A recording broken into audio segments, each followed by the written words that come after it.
স্বামীর দিকে বেশি তাকালে হায়াত কমে যায়, এটা কতটুকু সহি?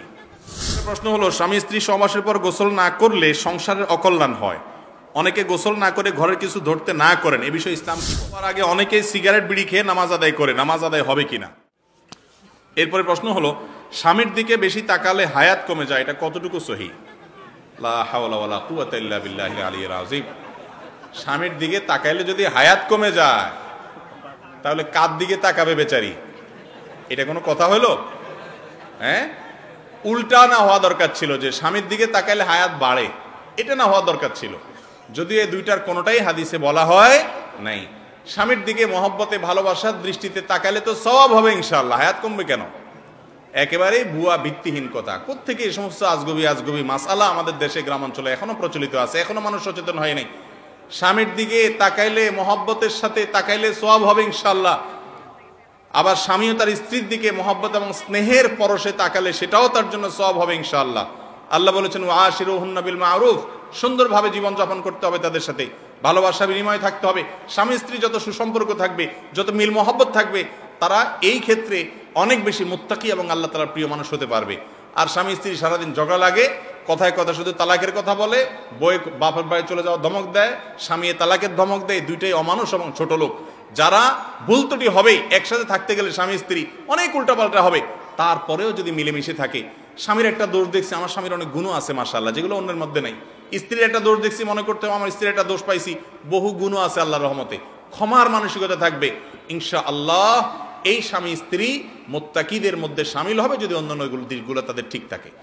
এই জন্য আমাদের স্বামী স্ত্রী একে অন্যের দিকে দেখলে, আশ্চর্য কথা, স্বামী যদি স্ত্রী যদি স্বামীর দিকে তাকালে হায়াত কমে যাবে, কোন দিকে তাকায় থাকবে? এটা কোনো কথা? যার সাথে বসবাস, উঠা বসা সারাদিন, সে বুঝে নিচের দিকে তাকায় থাকবে। আল্লাহ তাআলা আমাদেরকে মাফ করুক এই সমস্ত কুসংস্কার থেকে।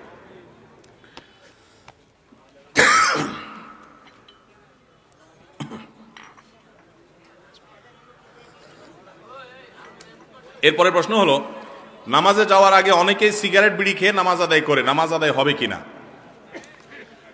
নামাজের আগে সিগারেট বা বিড়ি খাইয়া যদি কেউ নামাজ পড়ে, নামাজ তো হয়ে যাবে, কিন্তু ত্রুটিযুক্ত নামাজ হলো। আর বিশেষ করে জামাতে যদি নামাজ পড়েন, এমনকি একা পড়লেও বিড়ি সিগারেট খাইছেন, এবার মুখটা সুন্দর করে পরিষ্কার করেন, দুর্গন্ধ দূর করেন। কারণ নবী করিম সাল্লাল্লাহু আলাইহি ওয়াসাল্লাম বলেছেন, তাতাআজ্জাল মালাইকাতু বিমা ইয়াতাআজ্জা বিহি বানু আদম। মানুষ যেটা দিয়ে কষ্ট পায়, ফেরেশতারাও সেটা দিয়ে কষ্ট পায়। দুর্গন্ধে মানুষের কষ্ট হয়, ফেরেশতাদেরও কষ্ট হয়।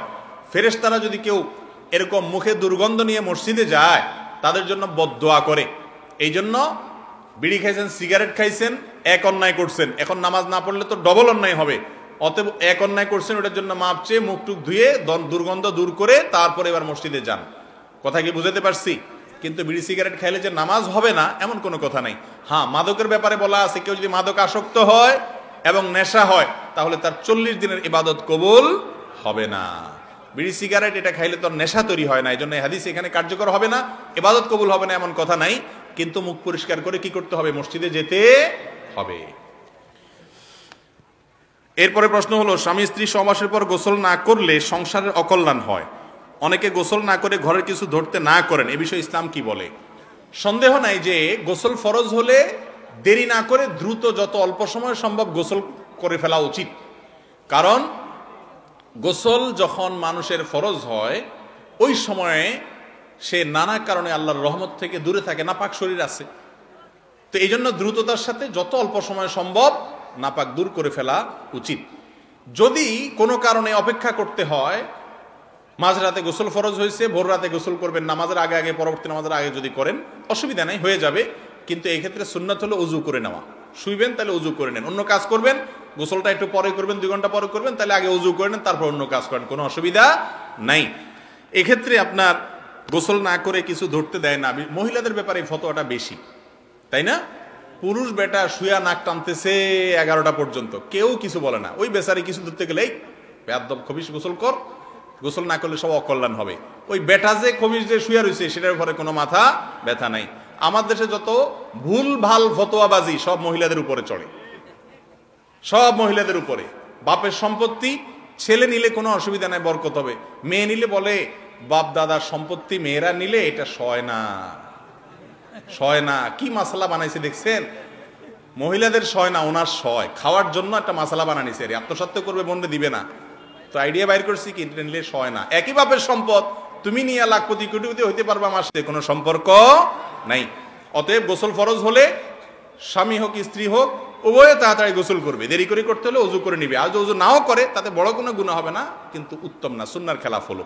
এর জন্য নারী পুরুষ সবার জন্য সমান। মহিলা হাত ধুতে পারবে না, রান্না বাড়া করতে পারবে না, বাচ্চারা দুধ দিতে পারবে না, আর পুরুষ সব করতে পারবে, এটা ভুল মাসআলা।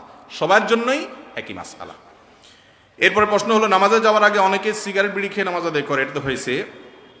মেয়েরা পর্দা করা ছবি ফেসবুকে দিতে পারবে কিনা? পর্দা করা ছবি যদি হয়, একদম সত্যিকারের পর্দা যদি হয়, নাক মুখ সব বন্ধ, তাহলে এটা ছবি ফেসবুকে দিলি কিনা দিলি কি, এটা দেওয়ার কি যুক্তি? এটা দেওয়ার কোনো যুক্তি আছে? মেকআপ টেকআপ সব বন্ধ করে যদি দেয়, তো এখন এটা দেওয়ার কি যুক্তি থাকতে পারে? এটা দেওয়া উচিত না। ফেসবুক তো এখনো বাধ্যতামূলক করে নাই, করছে যে তোমরা ফেসবুকে প্রোফাইল পিকচারে ছবি দিতে হবে।